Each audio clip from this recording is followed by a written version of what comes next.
Hold on, I'm having deja vu right now. And I'm Really? not talking about, oh yeah, like I feel like I've done this 3 times already. Oh. It's like a 31st dates type of thing, you know?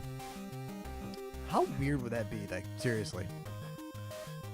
Like wake up having no idea where you are, and then It would be Adam Sandler greet you and say, "Hey, I'm your husband," and you go, "Oh shit, I chose you." Really? You're like, oh, what, can I go back? Yeah. Can I get right? a redo? Yeah. Can I get a redo, guys? No redo. Oh man. We had something big happen. Monday night? What was that? This new upstart movie production company called Marvel Studios. They dropped the trailer for their latest movie. Really? Yeah. Apparently, it's a big deal. Yeah, it sounds like it is. I'm not really sure. I mean, yeah. I mean, I don't know. Superhero movies, are those gonna fly? Yeah, no.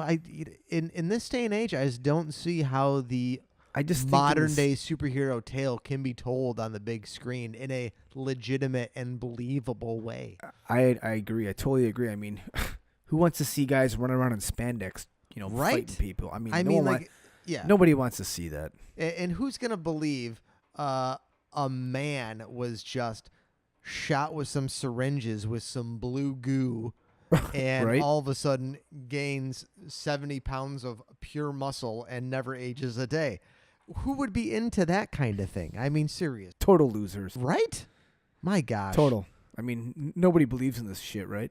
No, nobody. I mean, like, well, and all of a sudden there's going to be, some purple alien, comes down with a bunch of rings on his fingers or something and says, "Snap and you're gone." No one's going to buy that. No, I don't buy it right now. I mean, even you explaining it to me, it just sounds stupid. I'll give you something that's more believable. People flying around in a spaceship with a walking rug, or maybe droids that can move on the outside of ships while they're flying in space and fix the ship. Craziness. Here's something else that's not. Hayden Christensen as Anakin Skywalker. I mean, who wants to see that? Nobody wants to see that. All right, so we had a legitimate bout of about 5 minutes of sarcasm. Then you had to say something that's actually true because nobody wants to see Hayden Christensen as Anakin Skywalker. Nobody wants to see that. But no, so what did happen was the Captain Marvel trailer dropped, man. Awesome. And it was fantastic. How many times have you watched it? I don't know, 500,000. I have watched it slightly less than that. I actually liked the first. We did a whole episode, I think, on the first trailer. I think.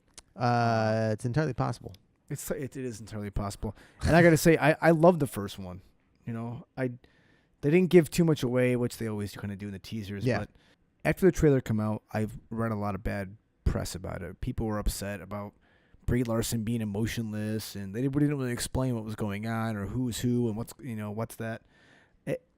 People were confused, right? And I feel like this trailer kind of cleared some of those issues up. Mm-hmm. And that was my, the big takeaway from people that were haters can't be haters anymore because they're basically the main plot line, or not the main plot, the main story points are there, like who she is, obviously how she gets her powers, that sort of thing. So,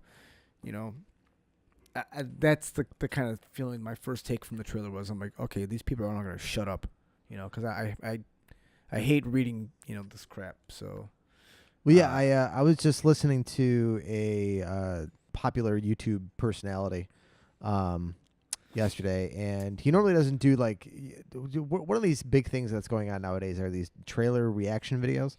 I did one for Infinity War, which you can find if you want to look in the back. No of the channel. way. He started the trailer off and said, I never read Marvel comics. I have no idea who Captain Marvel is. I have no idea who any of these people are. So I'm gonna go into it. Let's just see how it is. And he did nothing but shit on it the entire time. I mean, he's like, oh, that saying looks like Transformers. Oh, you're punching an old lady. And why wouldn't you punch an old lady on a subway? All the nitpicking things that, the people that actually, get into the nerds, get into the minutia of it. Some people love it. And there's the other section that see the complete antithesis of it and just think it's the dumbest fucking thing they've ever seen. The people that want to hate, I think they just want to dichotomy. They just want to hate. And I think there's the hardcore fans. They're going to look at something and they're going to hate it because it's not true to the comics. It's not to a T. It's not what they want to see. So there's always gonna be people like that. If I wanted to see it exactly like it was in the comic, I'd go read the comic. Yeah, you want to go see a comic or a film true to the comic? Go see The Watchmen. Okay. So me being not knowing what Captain Marvel was. I mean, open and honest, we know this already. I'm not an MCU or a comic guy. I thought I was blown away by the first trailer. I loved it, and even this one now, I'm blown away by it. And and all it's done is fed me more details I want to know. Those questions that I had, like where does she come from? I don't hate it because I didn't answer the questions, But But would you enjoy it more when you get your questions answered, or they bring forth to you more questions? Trailers are supposed to bring more questions. They're not supposed to answer questions. Well, you said you didn't know where she was. You didn't know who she was. The main trailer theme, I think, it kind of spelled out what she is, where she's coming from. It laid out the main fight was between the Kree and the Skrulls.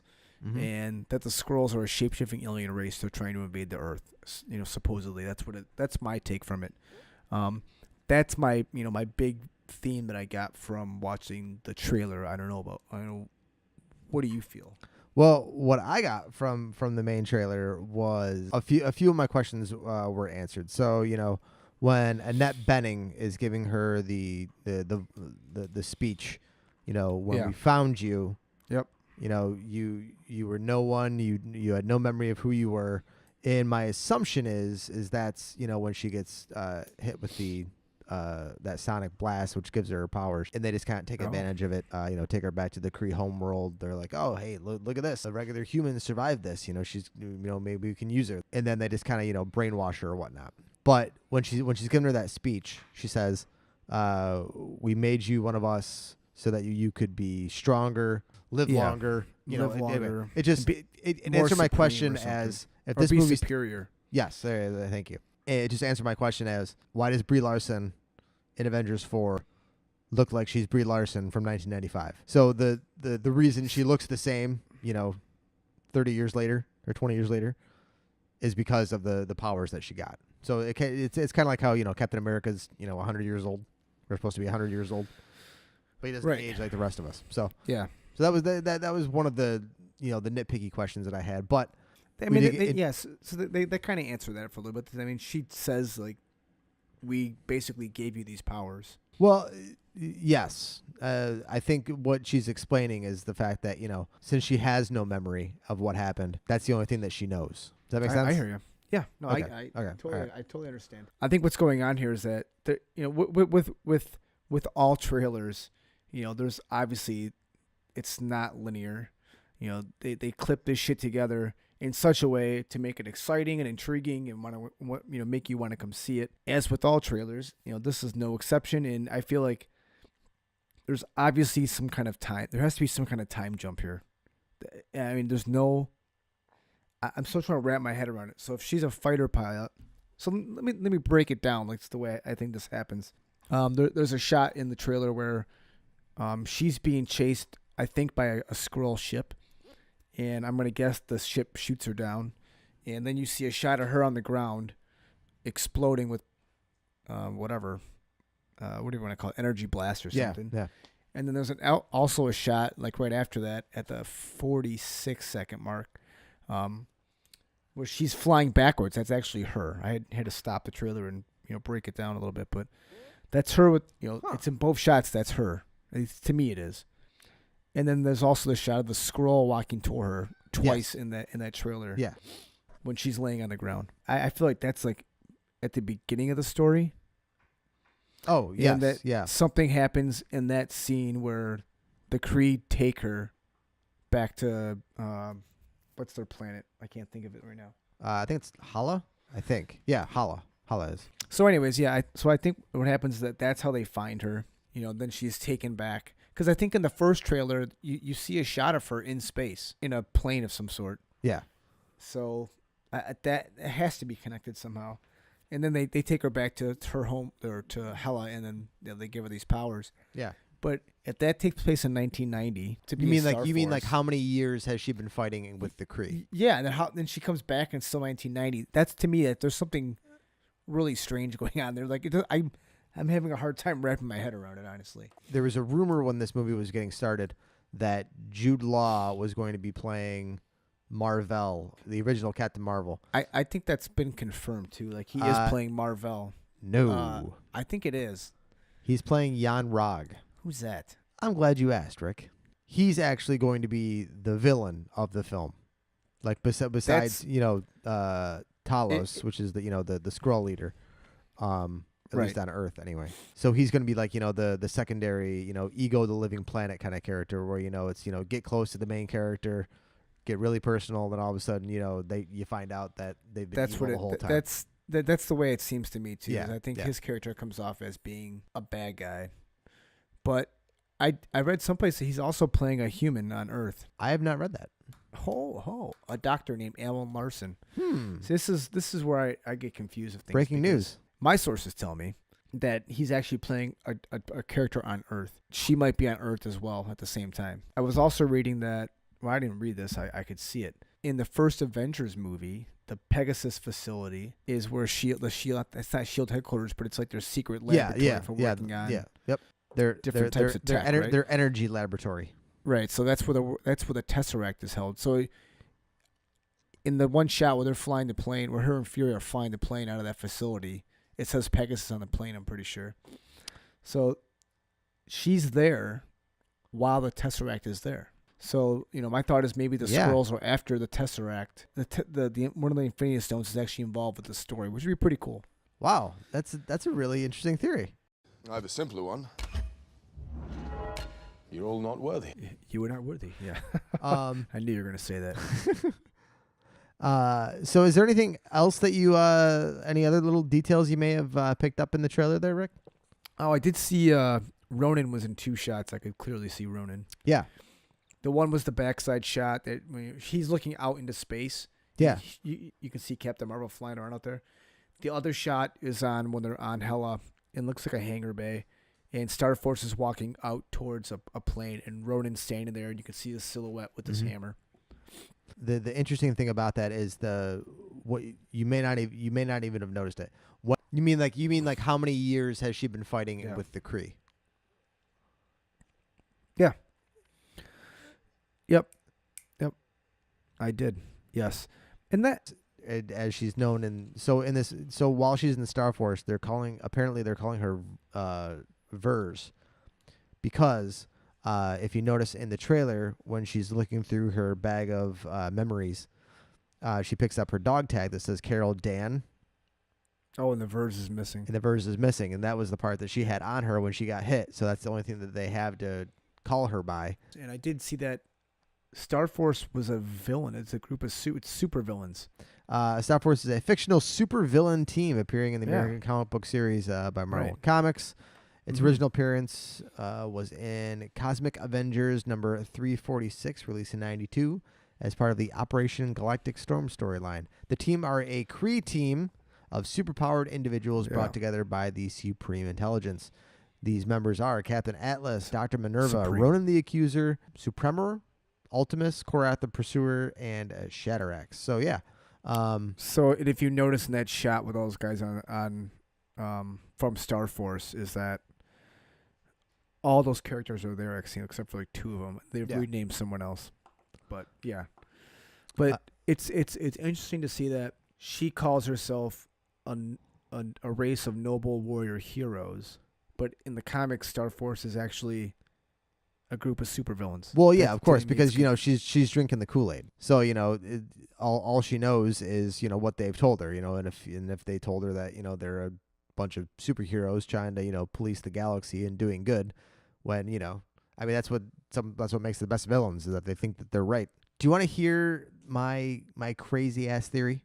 I do want to hear crazy ass theory, Matt. Blow my mind. In the trailer, there is a shot of her in her Captain Marvel uniform. She's upside down. Yep. She's got her hands tied. Yeah, it's when they're brainwashing her. I don't think that's it. I think that scene is the first time that Marvel has put a clip of the end credits scene in their trailer. Oh, okay. I know what you're saying now. Okay, go ahead. So I think that shot, when they're panning in, you see a Skrull right next to her, and she just opens her eyes. I think that she's been in stasis for 20 years, just like that, in Fury's page to her is what opens her eyes and wakes her up. That's pretty cool if it is. How you like them apples? It's pretty cool. So I think the end credit scene in Captain Marvel will be of her answering her page. I think she gets her page, and then so very similar to what you're saying. Okay. But I think the end credit scene will be like her looking at the page saying, "I gotta go" or something like that. You know, the Kree in Skrull War is an entire. I mean, it's not just a couple planets fighting each other. I mean, it is a galactic war that's been going on for thousands of years. So I mean, it's a pretty damn big. I mean, like you don't just go beat up one guy. You don't take out the top guy and all of a sudden the war's over. It's like in Star Wars. You kill the Emperor and all of a sudden the Empire's gonna fall. No. There are subsystems that still work. I was trying to get a closer look when you see Captain Marvel flying through space. I thought I saw the Dark Aster in there. I think maybe I want it to be the Dark Aster, and it's not. You know what I'm saying? Well, I couldn't really be sure. How about that shot that you saw when the back shot of Ronan with the ship exploding in the background? Well, that I think he's looking out at that scene right there. Perhaps he's on the Dark Aster. Well, that's what I'm saying. That's why I want that to be the Dark Aster. Yeah. I want it. And then so maybe at the end of Captain Marvel, maybe it's Ronan. You remember like the end of Revenge of the Sith where you see the Emperor and Darth Vader is doing the arm. Yeah. Maybe it could be Ronan and Korath next to each other. Little nod to Star Wars. A little nod to Star Wars. Oh yeah. Just saying, could happen. All right. You never know. Good times. You never know. No. You never know. So, no, overall I enjoyed the trailer. I'll probably watch it 5,000 times now between now and March 8th when the movie comes out. And, of course. I'm going to be breaking it down. This thing's going to be dissected 17 ways from Sunday.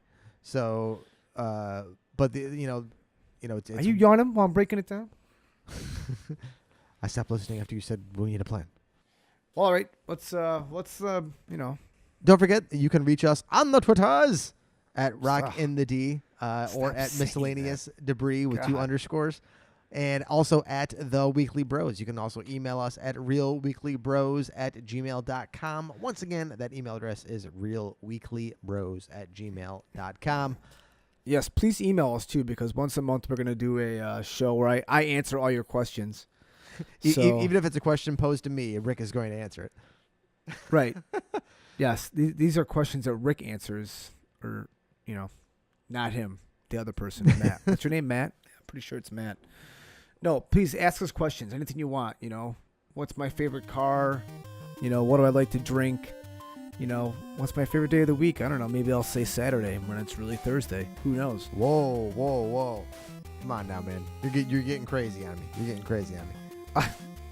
Dude, stranger things have happened.